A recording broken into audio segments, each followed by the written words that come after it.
ఆయన నీ విషయంలో ఆలోచిస్తున్నాడు, నీ సంగతిని ఆయన పట్టించుకున్నాడు, నిన్ను నిరంతరం ఆయన లక్ష్య పెట్టుచున్నాడు.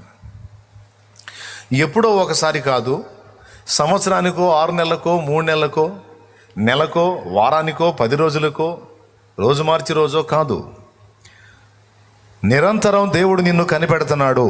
ఆయన నీ పరిస్థితులన్నిటినీ ఎరిగే ఉన్నాడు.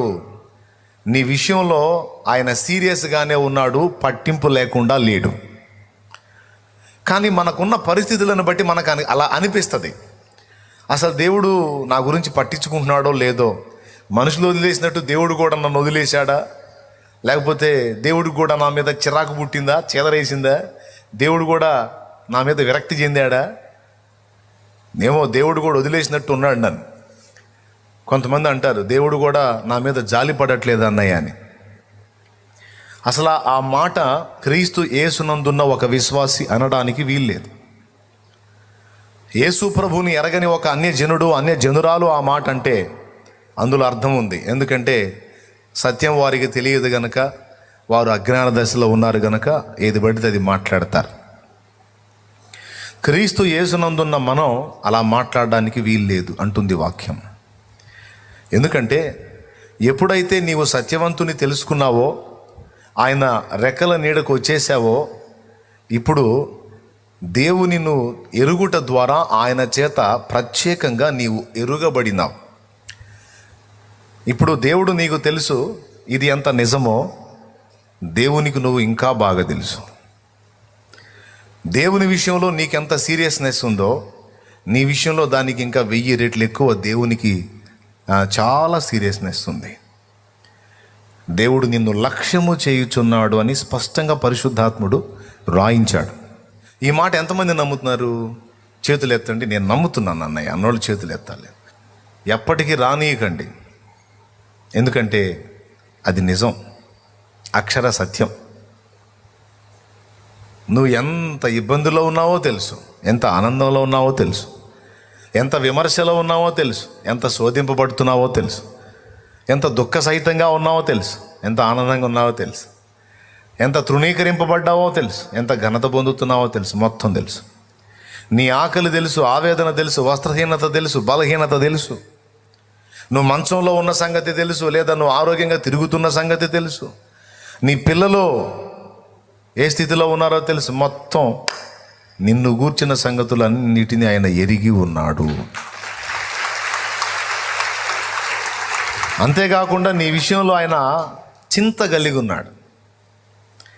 కొంతమంది బాధపడతారు, కనీసం నా గురించి ఆలోచించే వాళ్ళు లేరన్నా.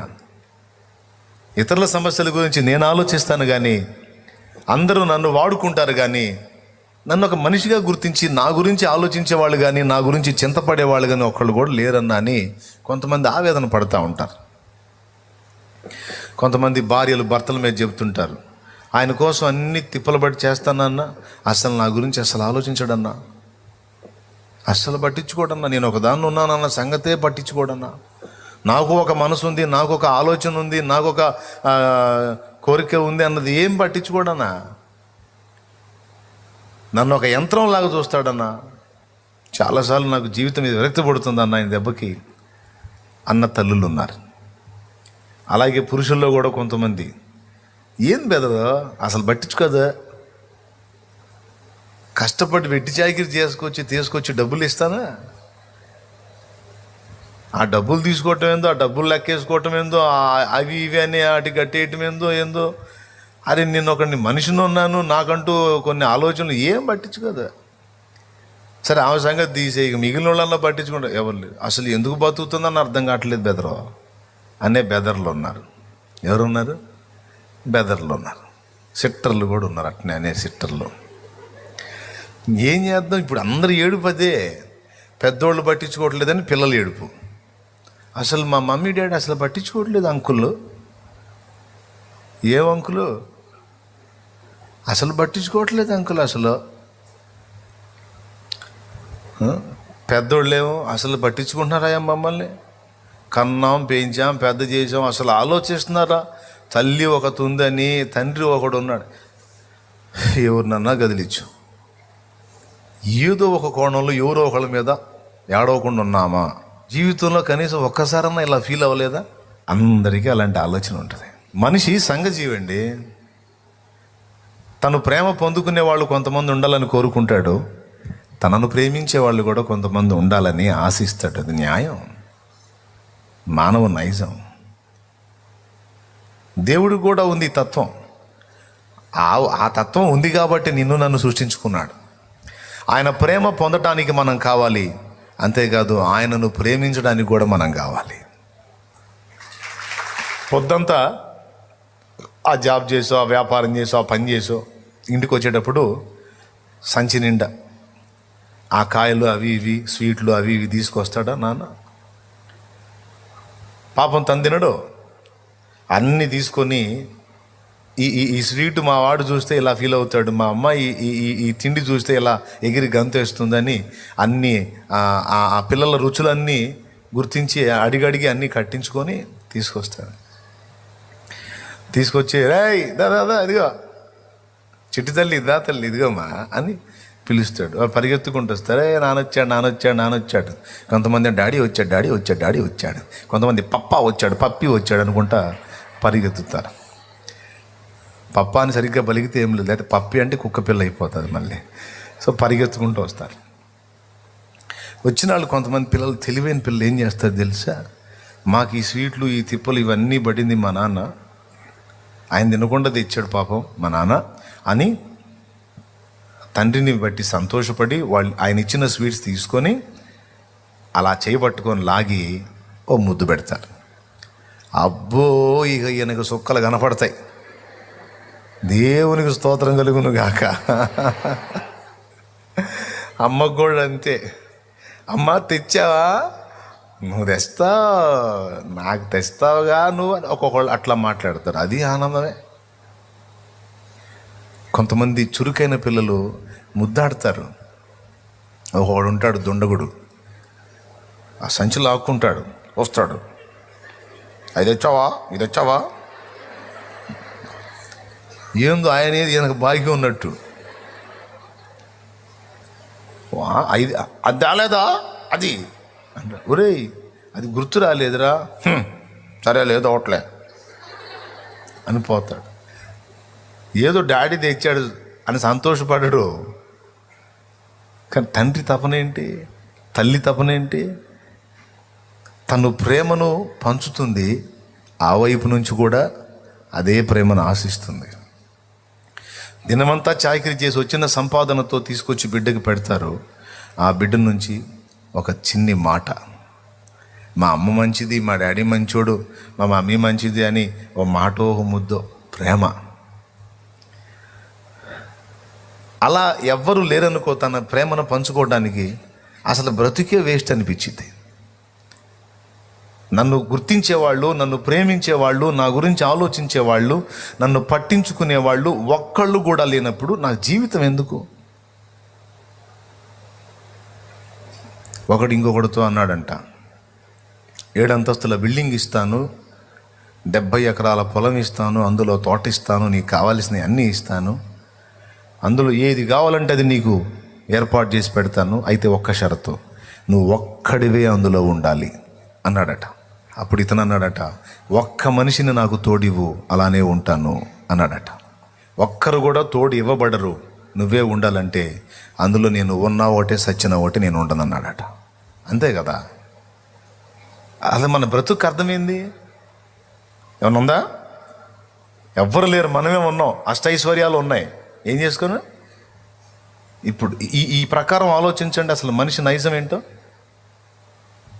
తనను గురించి ఆలోచించే ఒక్క వ్యక్తి లేనప్పుడు ఆ వ్యక్తికి జీవితం ఒక చేదుగా అనిపిస్తుంది. ఏదో రూపంలో కొడుకుగానో, కూతురుగానో, తల్లిగానో, తండ్రిగానో, అన్నగానో, చెల్లిగానో, అక్కగానో, తమ్ముడుగానో, భర్తగానో, భార్యగానో, తనను గురించి కనీసం ఫ్రెండుగానో ఏదో ఒక రూపంలో తనను గురించి కనీసం రోజులో ఒక్కసారైనా ఆలోచించే ఒక్క వ్యక్తి కూడా ఒక వ్యక్తికి లేకపోతే ఆ వ్యక్తి ఎక్కువ కాలం జీవించరు. ఏదో ఒక రూపేణ తన గురించి ఆలోచించేవాళ్ళు, పట్టించుకునేవాళ్ళు. కనీసం ఉన్నాడా, పోయాడా, ఎట్లా ఉంది, ఏమై ఉంది, ఎలా ఉంది అని కనీసం ఒక పూట ఒక క్షణమైనా ఆలోచిస్తారా అని ప్రతి మానవుని హృదయం కొట్టుమిట్టాడుతుంది. కొంతమందికి ఆశ తీరిద్ది, ఎందుకంటే వారి గురించి పట్టించుకునేవాళ్ళు, కనీసం రోజులో ఒక్కసారైనా గుర్తు చేసుకునేవాళ్ళు, పలకరించేవాళ్ళు కొందరు ఉంటారు. కొంతమందికి అలా ఉండరు. అలా ఉండని స్థితిలోనే ప్రాణం తీసుకోవాలని ఆత్మహత్య ప్రయత్నం చేస్తారు ఎక్కువ మంది.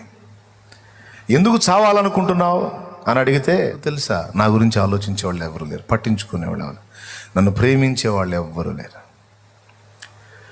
ఇక ఎందుకు బతకాలి నేను, ఎవరి కోసం బతకాలి అంటే మానవుడు సంఘజీవి. తన ప్రేమ పొందేవారు మాత్రమేగా తనను ప్రేమించేవారు కూడా కావాలని కోరుకుంటారు. ఒకవేళ వాళ్ళకి దేవుడి గురించి తెలియకపోతే వాళ్ళు ఖచ్చితంగా ప్రాణం తీసుకుంటారు. ఎందుకంటే జీవితం చేదుగా అనిపిస్తుంది. పొద్దు పొడిచింది, పొద్దు గూకింది, తెల్లారింది, రాత్రి అయ్యింది అన్నట్టే ఉంటుంది జీవితం. మీకు ఇష్టమా అట్లాంటి జీవితం? ఎంతమందికి ఇష్టం అలాంటి జీవితం? మిమ్మల్ని గురించి ఆలోచించే ఒక వ్యక్తి కూడా లేని జీవితం ఎంతమందికి ఇష్టం? కాదన్న, కనీసం ఒక్కరన్నా ఆలోచించేవాళ్ళు కావాలి. అదే జీవితం అన్నోళ్ళు చేయొద్దండి.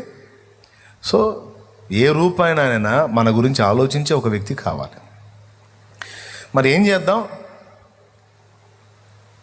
కొంతమందికి అవకాశం ఉంది, కొంతమందికి లేదు. మరి వాళ్ళందరికీ చావాల్సిందేనా అంటే అవసరం లేదు అంటుంది ఇందాక చదివిన వాక్. నీ కొడుకు నిన్ను తల్లి అని గుర్తించకపోయినా, నీ కొడుకు నిన్ను తండ్రి అని పట్టించుకోకపోయినా, నీ తోడబుట్టిన వారు అన్నా, చెల్లి, తమ్ముడు, అక్క అని నిన్ను లక్ష్య పెట్టకపోయినా, నిన్ను కన్నవాళ్ళు నిన్ను వదిలేసి వెళ్ళిపోయినా, లేకపోతే కాలం చేసినా అంటే కన్ను మూసినా, నువ్వు ఎవరికి ఏమీ కాకపోయినా, ఒక్క మాట, నిన్ను తన చేతులతో నిర్మించుకున్న సృష్టికర్త ఒకడున్నాడు. అందరికీ నువ్వు బరువైన, భారమైన, ఆయనకు నువ్వు బరువు కాదు. అందరికీ నువ్వు ఏమీ కాకపోయినా ఆయనకు మాత్రం ఖచ్చితంగా నువ్వు బిడ్డవి. ఎవ్వరు నిన్ను లక్ష్య పెట్టకపోయినా, ఎవ్వరు నిన్ను గురించి ఆలోచించకపోయినా, నిన్ను సీరియస్గా లక్ష్య పెట్టేవాడు, నిన్ను అరచేతుల్లో చెక్కుకున్నవాడు యేసయ్య ఉన్నాడు. కాబట్టి ప్రియమైన బిడ్డలారా, ఇక్కడ కూర్చున్న వాళ్ళు కావచ్చు, లైవ్లో చూస్తున్న వాళ్ళు కావచ్చు, తర్వాత ఇది అప్లోడ్ అయినాక చూసేవాళ్ళు కూడా కావచ్చు, ఈ మాట గుర్తుపెట్టుకోండి. నా గురించి ఎవరూ ఆలోచించట్లేదు, నన్ను ఎవరూ పట్టించుకోవటం లేదు, నేను ఏమైపోతున్నానని కనీసం నన్ను అర్థం చేసుకునే వాళ్ళు లేరు, నేను ఎందుకు బతకాలి, సస్తే బాగుండు కదా అని అనుకునే వారలారా, మీ విషయమై చింతించువాడు ఒకడున్నాడు. ఆయన పేరు నజరేయుడగు యేసు. మీ కొరకు విజ్ఞాపన చేసేవాడు ఆయన. మీ విషయంలో దృష్టి నిలిపి నిన్ను విడువక ఎడబాయక భూమి మీద నీకు తోడై ఉన్నవాడు ఒకడున్నాడు. ఆయన పరిశుద్ధాత్మదేవుడు. నిన్నెంతో ప్రేమించే తండ్రి ఉన్నాడు, ఆయన పరలోకపు తండ్రి.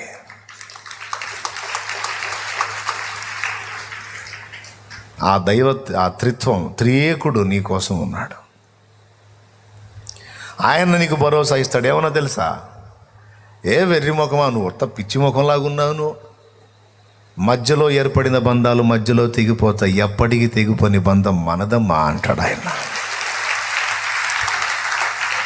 నాయనా, ఎప్పటికీ తెగిపోని బంధం మనది నాన్న, నువ్వు ఎందుకురా వాళ్ళు వీళ్ళు పట్టించుకోలేదని బాధపడతావు? నేను లేనా? ఎంతవరకు ఉంటారు నాన్న వాళ్ళు?